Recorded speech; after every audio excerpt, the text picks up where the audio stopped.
بسم اللہ الرحمن الرحیم۔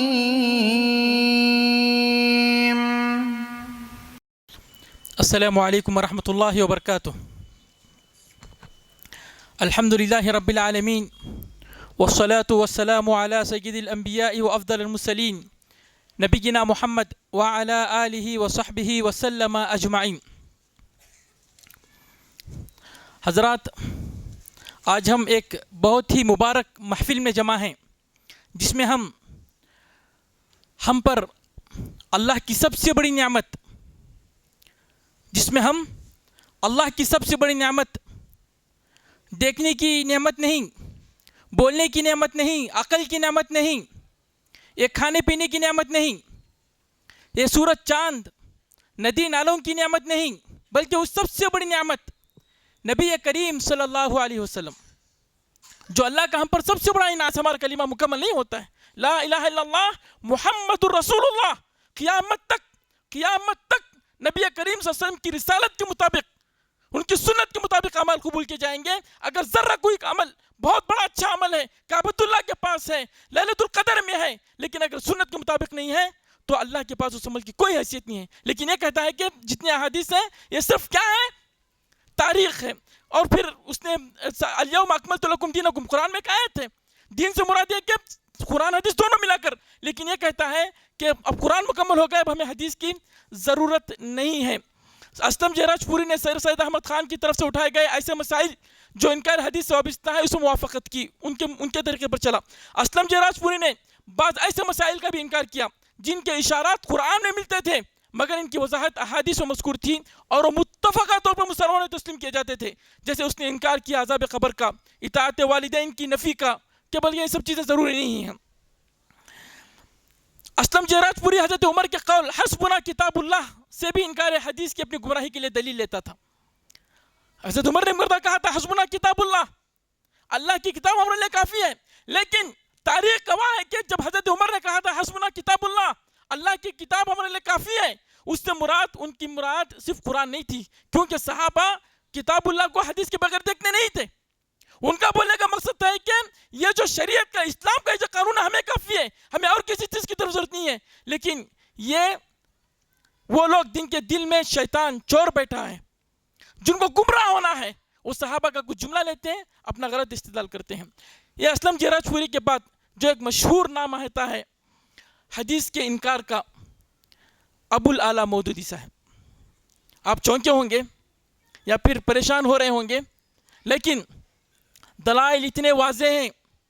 علماء کرام کیا اس وقت کے بہت سارے علماء کرام نے اسی وقت بھانپ لیا تھا، حالانکہ ابھی ان کے جملے واضح نہیں ہوئے تھے، لیکن شروع ہی میں علماء کرام نے بھانپ لیا تھا کہ یہ جو ابو الاعلیٰ مودودی صاحب ہیں یہ مسلمانوں کے اجماع طریقے، مسلمانوں کے متفق طریقے سے تھوڑا تھوڑا ہٹ رہے ہیں۔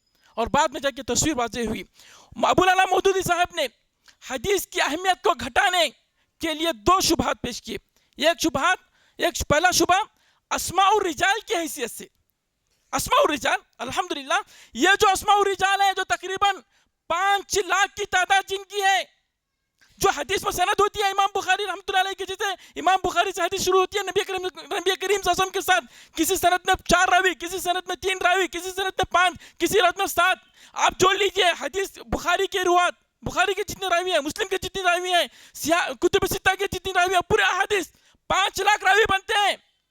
5 لاکھ راویوں کی پوری تفصیل الحمدللہ ہمارے محدثین نے، کون ثقہ تھا، کون ضعیف تھا، کس تک حد تک، کہاں تک صحیح تھا، بعد میں کب اس میں تبدیلی آ گئی، کون اگر عراق کی روایتیں بیان کرتا ہے تو صحیح ہے، اور کون مصر کی روایتیں بیان کرتا ہے تو بھاگ جاتا ہے، کون سا راوی کس راوی میں صحیح ہے، کس راوی میں غلط ہے۔ ایک بہترین سسٹم پیدا کیا۔ سارے لوگ اس کو مانتے ہیں کہ مسلمانوں نے اپنے نبی کی احادیث کو محفوظ رکھنے کے لیے جتنے خطرناک قسم کے قواعد اور علوم بنائے ہیں، دنیا کی کوئی قوم اپنے رہبر کی تعلیمات کو محفوظ کرنے کے لیے نہیں بنائی ہے۔ لیکن یہ مودودی صاحب کہتے ہیں کہ اسماء الرجال انسان ہے، غلطی ہو سکتی ہے، کیسا مانے؟ نعوذ باللہ، پورے مسلمان مانتے ہیں کہ محدثین نے بڑی محنت کر کے ایک آدمی کے بارے میں تحقیق کی، اور آپ کیا کہتے ہیں کہ ان کو کیسا مانے، ان سے غلطی ہو سکتی ہے۔ یہ پہلا انہوں نے شبہ پیش کیا۔ دوسرا شبہ انہوں نے کہا درایت اور ذوق حدیث کی حیثیت سے ہے کہ حدیث تو صحیح ہے لیکن ہمارے مزاج مجھ کو اچھی نہیں لگ رہی ہے. نعوذ باللہ. بھائی رسول پہ ایمان لانے کا حکم ہے. بس رسول صلی اللہ علیہ وسلم نے کہہ دیا اور ہم نے کہا کہ سمعنا واطعنا, خلاص رسول نے کہہ دیا, یہ بالکل برحق ہے جیسے صدیق نے کہا تھا, جیسے ابوبکر صدیق نے کہا تھا. لیکن یہاں پہ مودودی صاحب نے ایک شوشہ چھوڑا کہ درایت اور روایت ذوق حدیث ہے کہ نہیں, حدیث سندن صحیح ہونا ضروری نہیں ہے, مفہوم بھی صحیح ہے کیا. دیکھو اچھا صحیح کون ہے آپ طے کریں گے, کون طے کرے گا؟ میں اپنے لحاظ سے چلوں گا, وہ ان کے لحاظ سے چلیں گے, ان کے لحاظ سے چلیں گے, تو امت ایک رہے گی. جتنی خواہشیں اتنے بڑھ جائے گی. یہ دو شبہات ان کے ایسے خطرناک ہیں, اس کے بارے میں علماء نے کہا, اور یہ دونوں ایسے شبہات ہیں کہ جن کی بنا پر حدیث رسول کو بآسانی رد کیا جا سکتا ہے, یعنی پھر حدیث کی کوئی حیثیت ہی نہیں رہے گی. حافظ عبداللہ محدث روپڑی بڑے ہمارے الحمدللہ ہمارے ہم جس سلف کے طریقے پر ہیں اس پر اللہ کا شکریہ ادا کیجیے. ہم اہل السنہ والجماعت کے جس طریقے پر ہیں وہ اس اہل السنہ والجماعت کے اس ہندوستان کے ایک بڑے عالم دین حافظ عبداللہ محدث, ان کا نام ہی محدث تھا, ان کے لقب کے ساتھ محدث لگا تھا, روپڑی, اپنی ایک مایہ ناز تصنیف انہوں نے ایک کتاب لکھی. کتاب کا نام کیا ہے؟ سید ابو الاعلیٰ مودودی کا مخصوص نظریہ حدیث. سید ابو الاعلیٰ مودودی کا مخصوص نظریہ حدیث میں انہوں نے ایک عنوان باندھا ہے, کیا بول کے؟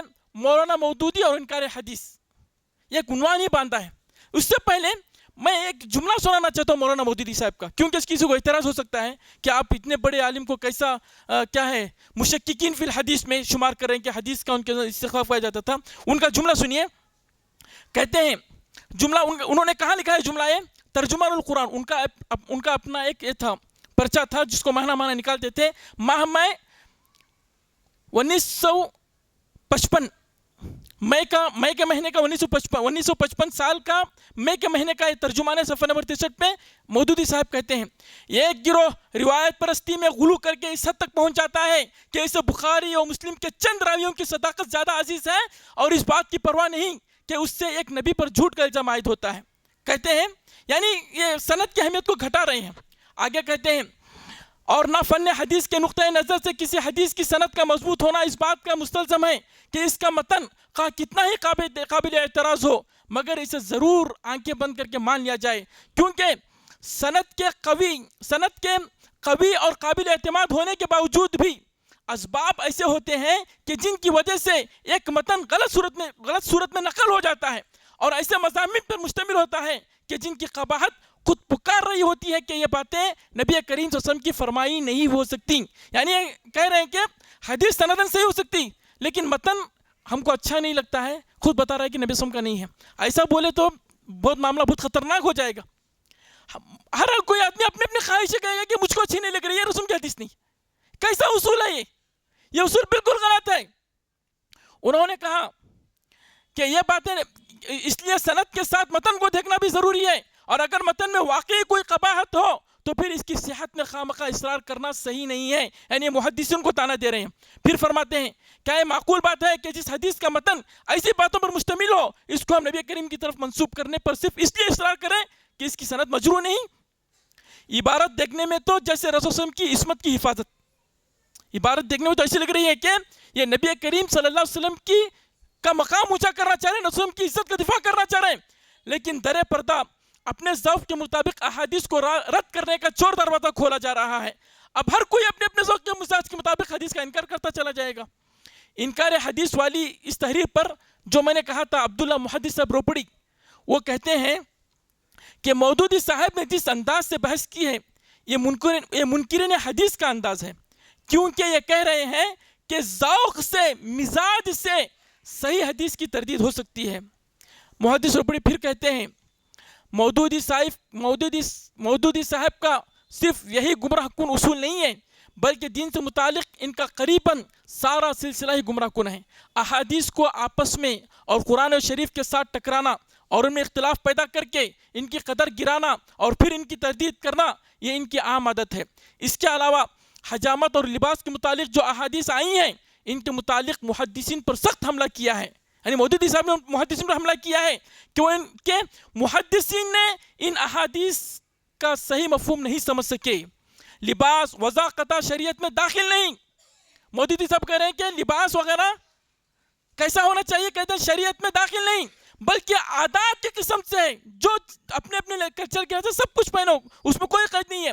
محدثین نے ان لباس اور وضاحت کو شریعت قرار دینے میں غلطی کی ہے، نعوذ باللہ۔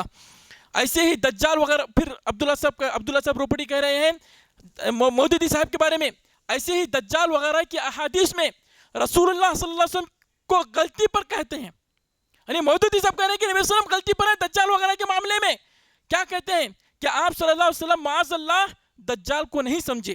چنانچہ مودودی صاحب کے اصل الفاظ جو حدیث دجال ذکر کر کے لکھتے ہیں وہ یہ ہیں، کانا دجال تو افسانے ہیں۔ مودودی صاحب کہہ رہے ہیں کانا دجال تو افسانے، قصے کہانیاں ہیں جن کی حقیقت نہیں، جن کی کوئی شرعی حیثیت نہیں۔ یہ انہوں نے جملہ کہاں پہ لکھا ہے؟ ترجمان القرآن جلد 27 نمبر 3 1086 صفحہ۔ تمیم داری کی حدیث میں نبی کریم صلی اللہ علیہ وسلم نے ایک معین شخص کو دجال فرمایا ہے، یعنی دجال کی حقیقت کو رسول نے اتنا واضح کیا ہے کہ ایک شخص ہے کہ کہا نبی نے کہا کہ تمیم داری اس کو دیکھ کر آئے، یعنی یہ بالکل برحق ہے، یہ حق ہے، یہ سچ ہے۔ لیکن مودودی صاحب کہتے ہیں کیا 1300 برس کی تاریخ نے یہ ثابت نہیں کر دیا کہ حضور صلی اللہ علیہ وسلم کا یہ اندیشہ صحیح نہیں تھا، یعنی رسول کو غلط ٹھہرا رہے۔ نعوذ باللہ، نبی وسلم پر ایمان لانا ہے، غیب کا ایمان رکھنا ہے کہ رسول نے فرمایا ہے بالکل برحق ہے، لیکن مودودی صاحب اپنے عقل دوڑا رہے ہیں کہ 1300 سال کی تاریخ، ابھی پتہ نہیں کتنے کیمرے کہاں کہاں چلے گئے، مطلب اوپر سب کچھ چھوڑا ہوا ہے، کائنات کا ذرہ ذرہ آج کیمرے کی قید میں ہے، لیکن دجال نظر نہیں آ رہا۔ تو کہہ رہے ہیں کہ کیا 1300 برس کی تاریخ نے یہ ثابت نہیں کر دیا کہ حضور صلی اللہ علیہ وسلم کا یہ اندیشہ صحیح نہیں تھا۔ یہ خطرناک جملہ ہے، یہ بہت خطرناک جملہ ہے۔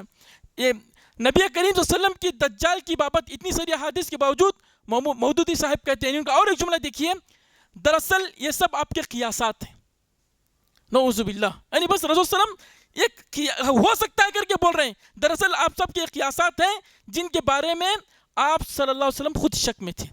نعوذ باللہ، نعوذ باللہ، یہ بہت خطرناک بات ہے۔ نبی ہیں، رسول ہیں، وما ينطق عن الهوى ان هو الا وحی یوحى، غیب پر ایمان رکھنا ہی تو ایمان ہے، ورنہ میں اپنے عقل بولوں کہ نہیں وہ دجال یہ جو موبائل ہے وہ ہے یہ ہے، تو پھر غیب پر ایمان کہاں پر ہوا؟ اللہ ہر چیز پر قادر ہے، رسول نے اس کو ڈرایا ہے، ہر نبی نے ڈرایا ہے، اور نبی صلی اللہ علیہ وسلم نے دجال کے تعلق سے بتایا ہے کہ وہ کس پہاڑی پر آئے گا، کس قبیلے کے گلی میں آئے گا، کہاں پہ آئے گا، کس طرح کی چیزیں ہوں گی۔ اور پھر ہم نے عقل کو ہم اس لیے دوڑا رہے ہیں کہ ہماری عقل اس کو نہیں مان رہی ہے کہ سائنس اتنی زیادہ ترقی کر دی یا دنیا میں سب جگہ کیمرے پھیل چکے ہیں، لیکن نظر نہیں آ رہا ہے۔ مودودی صاحب نے حدیث کے معیار کو مقرر کرنے کے لیے ایسی باتیں لکھی ہیں کہ فن حدیث ہی کو بیکار کر دیا، اور اپنی تحریرات سے منکرین حدیث کے لیے میدان بڑا وسیع کر دیا۔ یعنی مودودی صاحب نے حدیث کے تعلق سے جو باتیں کی ہیں اس کو لے کر جو منکرین حدیث ہیں وہ دلیل لیتے ہیں کہ ہم بھی یہی کہتے ہیں۔ آخری شخص یا جس کے بارے میں میں کہنا چاہتا ہوں، جاوید احمد غامدی، ان کا بڑا فتنہ چل رہا ہے آج کل، میٹھی میٹھی باتیں اور کیا ہے اچھا اسٹیج، جی پیر پہ پیر رکھ کے خالی ٹوپی، جی کبھی کبھی بے پردہ عورتیں ساتھ میں ادھر ادھر، جی اچھا لگتا ہے، لیکن ہم مومن ہیں، ہمیں قرآن حدیث کی بات ماننا ہے، نہ کہ ہر ایرے غیری کی بات اچھا بول رہا ہے، پھنسی الفاظ ہے، بہترین جملے ہیں، اس طرح سے نہیں۔ یہ جو جاوید احمد غامدی ہیں، یہ سب ان کا جو سلسلہ ہے یہ بھی سب مغرب سے متاثر، ہمیں یورپ کو چھوڑ کر نہیں چل سکتے۔ ایک ہے اسلام اور ایک ہے یہ مادیت، امریکہ کا جو پورا یورپ کلچر ہے، یہ کہتے ہیں کہ اس زمانے میں اس یورپ کو چھوڑ کر ہم نہیں چل سکتے، اسلام کو ہمیں یورپ کے مطابق کرنا پڑے گا۔ یورپ پردے کو نہیں مانتا، ہم کہہ دیں گے کہ اسلام عورت پہ کوئی پردہ ضرور نہیں ہے۔ یورپ پورا اپنا سسٹم سود پہ رکھا ہے، ہم کہیں گے کہ سود میں بھی اسلام حرام نہیں ہے، بس تنبیہ کی گئی ہے کہ زیادہ نہ کرو۔ جی اس طریقے سے اسلام کو ہم بدلیں گے لیکن یورپی تہذیب کو نہیں بدلیں گے۔ ان کے ذہنوں میں یہ مغرب پرستی بسی ہوئی ہے کہ وہ اچھا نظام ہے، وہ اچھا سسٹم ہے، وہ اچھے لوگ ہیں، وہ بہت کیا ہے خوش بولنے والے لوگ ہیں، ہمیں ویسے ہی چلنا ہے۔ وہ نہیں کریں گے کہ ان کو اسلام کے مطابق کریں۔ نعوذ باللہ، اس شخص نے کیا کیا؟ اس نے جو سب سے پہلے اس کا جملہ ہے حدیث کا درجہ گرانے کے لیے، انہوں نے کہا، یہ کیا ہے، جاوید احمد غامدی نے کہا، حدیث سے دین میں کسی عمل یا عقیدے کا اضافہ بالکل نہیں ہو سکتا۔ یعنی وہ حدیث جو قرآن کے مطابق نہیں لیں گے، لیکن ایسا عمل، ایسا کوئی حکومت جو قرآن میں نہیں ہے اس کو نہیں لے سکتے. جیسے قرآن میں ہے کہ دو بہنوں کو ایک ساتھ نکاح, قرآن میں نہیں ہے کہ دو بہنوں کو ایک ساتھ نکاح میں رکھنا ہے, یا کوئی پھوپھی اور اس کی پھوپھی کو اور کسی لڑکی کو جمع کرنا ہے, ایسا نہیں ہے. تو یہ کہتے ہیں کہ کیا کہتے ہیں کہ حدیث سے دین میں کسی عمل یا عقیدے کا اضافہ بالکل نہیں کیا جا سکتا. اس طریقے سے اگر ان کی بات مان لیں تو نعوذ باللہ بہت سارے احادیث 90% احادیث کو چھوڑنا پڑے گا, کیونکہ 90% احادیث وہ ہیں جو قرآن میں نہیں ہیں.